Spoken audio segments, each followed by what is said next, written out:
नमस्कार, प्रणाम, स्वागत है आप सभी को फिर से हमारे विक्यो वाई न्यूज़ यूट्यूब चैनल में। तो दोस्तों, खेसारी लाल यादव का न्यू गाने का पोस्टर आ गया है और आप लोग फ़ोन के स्क्रीन पे देख सकते हैं।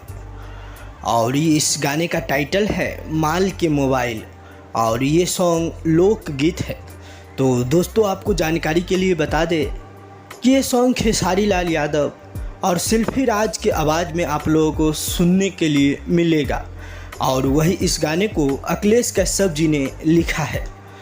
तो दोस्तों, अगर आप अभी तक हमारे इस चैनल को सब्सक्राइब नहीं किए हैं तो नीचे लाल बटन को दबा के इस चैनल को सब्सक्राइब जरूर कर लेना। तो फिर मिलते हैं अगली वीडियो में, तब तक के लिए जय हिंद, जय भारत।